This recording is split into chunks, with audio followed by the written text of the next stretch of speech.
സംസ്ഥാനത്തെ റേഷൻ വിതരണം പ്രതിസന്ധിയിലേക്ക്. കുടിശ്ശിക നൽകാത്തതിനാൽ വിതരണം നിർത്തിവെക്കാൻ കരാറുകാരുടെ തീരുമാനം.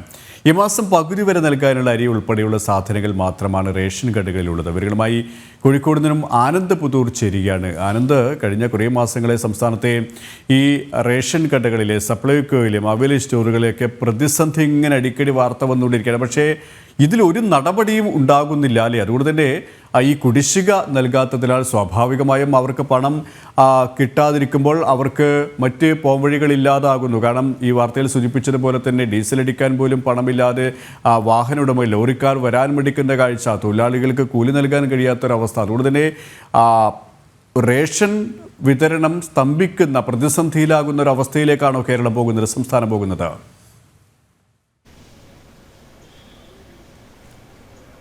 തീർച്ചയായും കെ പി, അതായത് ഈ റേഷൻ പ്രതിസന്ധിക്ക് കാലങ്ങൾ കഴിഞ്ഞിട്ടും ഒരു പരിഹാരമാവുന്നില്ല എന്ന് തന്നെയാണ് നമുക്ക് ഇപ്പോൾ പുറത്തു വരുന്ന വിവരം. അതായത് ഈ വിതരണക്കാർക്ക് ലഭിക്കാനുള്ള കുടിശ്ശിക തുക ഏകദേശം 100 കോടിയോളം രൂപയോളം ആയി എന്നാണ് നമുക്ക് അറിയാൻ വേണ്ടി സാധിക്കുന്നത്. ഇതോടുകൂടി തന്നെ ഈ വാതിൽപ്പടി സേവനങ്ങൾ, അതായത് റേഷൻ കടയിലേക്ക് സാധനങ്ങൾ എത്തിക്കുന്ന ഈ സേവനങ്ങൾ ഈ വിതരണക്കാർ നിർത്തിവെക്കാൻ തീരുമാനിച്ചിരിക്കുകയാണ്. മാത്രമല്ല ഈ ചില സംഘടനകളടക്കം ഇത്തരത്തിലുള്ള സേവനങ്ങൾ പൂർണ്ണമായും നിർത്തിവെച്ചുകൊണ്ട് സമരത്തിലേക്ക് കടന്നിരിക്കുകയാണ്. അപ്പോൾ ഈ വിതരണം നിർത്തിവെച്ചുകൊണ്ട് തന്നെ ഈ റേഷൻ കടയിൽ ആകെ അവശേഷിക്കുന്നത് ഒരൊറ്റ മാസത്തെ സ്റ്റോക്കാണ്. ആ സ്റ്റോക്ക് കഴിയുകയാണെങ്കിൽ സ്വാഭാവികമായിട്ടും ഈ റേഷൻ വിതരണം പ്രതിസന്ധിയിലേക്ക് പോകാൻ തന്നെയാണ് സാധ്യത. ഈ 75 താലൂക്കുകളിൽ ഏകദേശം 55ഓളം കരാറുകാരാണുള്ളത്. ഈ നിരവധി തവണ ഇത്തരത്തിൽ കരാറുകാർ സർക്കാരിനെയും സപ്ലൈകോയും എല്ലാം സമീപിച്ചിരുന്നു എന്നാണ് സംഘടനകൾ പറയുന്നത്. ഈ വിഷയവുമായി ബന്ധപ്പെട്ട് തന്നെ അവരുടെ അതിജീവനം ബുദ്ധിമുട്ടിലാവുന്ന തരത്തിലേക്ക് പോകുന്നു. പ്രത്യേകിച്ച് ഈ ലോറിക്കാർക്ക് ഡീസൽ അടിക്കാനുള്ള തുക പോലും നൽകാത്തതുകൊണ്ട് ലോറിക്കാരും വരാത്ത ഒരു സാഹചര്യമാണുള്ളത്. ഈ കയറ്റിറക്കുമായി ബന്ധപ്പെട്ട തൊഴിലാളികൾക്കും അത്തരത്തിൽ പണം നൽകാത്തതുകൊണ്ട് അവരും ഈ സമരത്തിലേക്ക് അല്ലെങ്കിൽ ഇതിനോട് സഹകരിക്കാത്ത ഒരു സാഹചര്യമാണുള്ളത്. ഇതെല്ലാം ഈ വാതിൽപ്പടി സേവനം നിർത്തിവെക്കാൻ വിതരണക്കാരെ നിർബന്ധിതരാക്കുകയാണ്. എന്നാൽ നിരവധി തവണ ഈ ഒരു ആവശ്യങ്ങൾ ഉന്നയിച്ചിട്ടും, അതായത് കുടിശ്ശികയുമായി ബന്ധപ്പെട്ട് ആവശ്യങ്ങൾ ഉന്നയിച്ചിട്ടും സർക്കാർ ഇതിനോട് അനുകൂല നടപടി സ്വീകരിക്കുന്നില്ലെന്നാണ് കരാറുകാർ പറയുന്നത്, അവരുടെ സംഘടനകൾ പറയുന്നത്. ഒന്ന് ചർച്ചയ്ക്ക് വിളിക്കാൻ പോലും സർക്കാർ ഇതുവരെ തയ്യാറായിട്ടില്ല.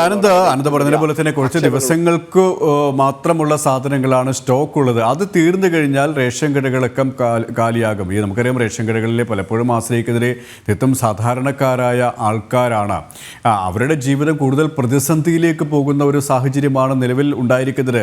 ആനന്ദ് പറഞ്ഞതുപോലെ തന്നെ മുഖ്യമന്ത്രിയായാലും ഭക്ഷ്യമന്ത്രിയായാലും ഇതുമായി ബന്ധപ്പെട്ട വകുപ്പുകൾ കൈകാര്യം ചെയ്യുന്ന മറ്റ് സംവിധാനങ്ങളായി കഴിഞ്ഞാലും അവരൊക്കെയും കൈയൊടിയുന്ന അവസ്ഥയാണ്. അത്തരത്തിലുള്ള മറുപടി തന്നെയാണോ ഈ കരാറുകാരുടെ സംഘടനകൾക്ക് ലഭിച്ചുകൊണ്ടിരിക്കുന്നത്?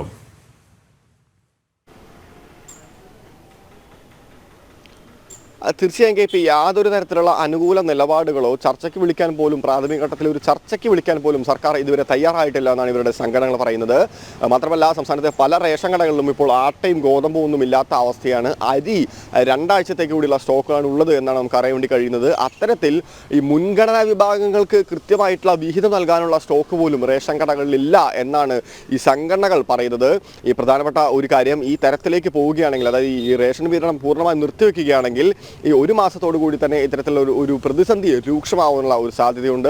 മാത്രമല്ല അങ്ങനെ ഒരു പ്രതിസന്ധി രൂപപ്പെടുകയാണെങ്കിൽ സർക്കാർ പ്രാഥമികമായി മുൻഗണന നൽകുന്നു. സ്വാഭാവികമായും മുൻഗണനാ വിഭാഗങ്ങൾക്ക് ഈ റേഷൻ വിഹിതം നൽകാനാണ്. ഈ ഭക്ഷ്യഭദ്രതാ നിയമം അനുസരിച്ച് ഇത്തരത്തിൽ മുൻഗണനാ വിഭാഗങ്ങൾക്ക് ഈ റേഷൻ വിതരണം നടത്തിയില്ലെങ്കിൽ നഷ്ടപരിഹാരം നൽകേണ്ട ഒരു ഘട്ടത്തിലേക്ക് സർക്കാർ പോകും. അപ്പോൾ സ്വാഭാവികമായിട്ടും ഇത്തരത്തിലുള്ള മുൻഗണനാ വിഭാഗങ്ങൾക്കായിരിക്കും കൂടുതൽ പ്രാമുഖ്യം നൽകുക.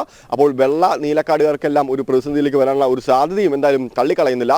ഈ കരാറുകാരുടെ ആവശ്യം, അതായത് ഈ സംഘടനകളുടെ ആവശ്യം എത്രയും പെട്ടെന്ന് തങ്ങൾക്ക് നൽകാനുള്ള തുക മുഴുവൻ നൽകിയില്ലെങ്കിലും ഘട്ടഘട്ടമായി നൽകിക്കൊണ്ട് ഈ പ്രതിസന്ധിയെ മാറ്റണം, അല്ലെങ്കിൽ പ്രതിസന്ധി ഒഴിവാക്കണമെന്നാണ്. ഈ റേഷൻ വിതരണം നിർത്തലാക്കാൻ അല്ലെങ്കിൽ ഈ വാതിൽപ്പടി സേവനങ്ങൾ നിർത്തലാക്കാൻ അവർക്കും, അതായത് ഈ സംഘടനാ പ്രതിനിധികൾക്കും ആഗ്രഹമില്ല. കാരണം നേരത്തെ പറഞ്ഞതുപോലെ തന്നെ അത്തരത്തിൽ സാധാരണക്കാരെ ഏക ആശ്രയമാണ് ഇത്തരത്തിൽ റേഷൻ കടകൾ എന്ന് പറയുന്നത്. പക്ഷേ ഇത്തരത്തിൽ നിർബന്ധിതമാക്കുന്നത് തീർച്ചയായും ഒരു തരി, അതായത് ഒരു പൈസ പോലും, അതായത് 100 കോടിയോളം രൂപയാണ് ഇപ്പോൾ അവർക്ക് കുടിശ്ശികയായിട്ടുള്ളത്.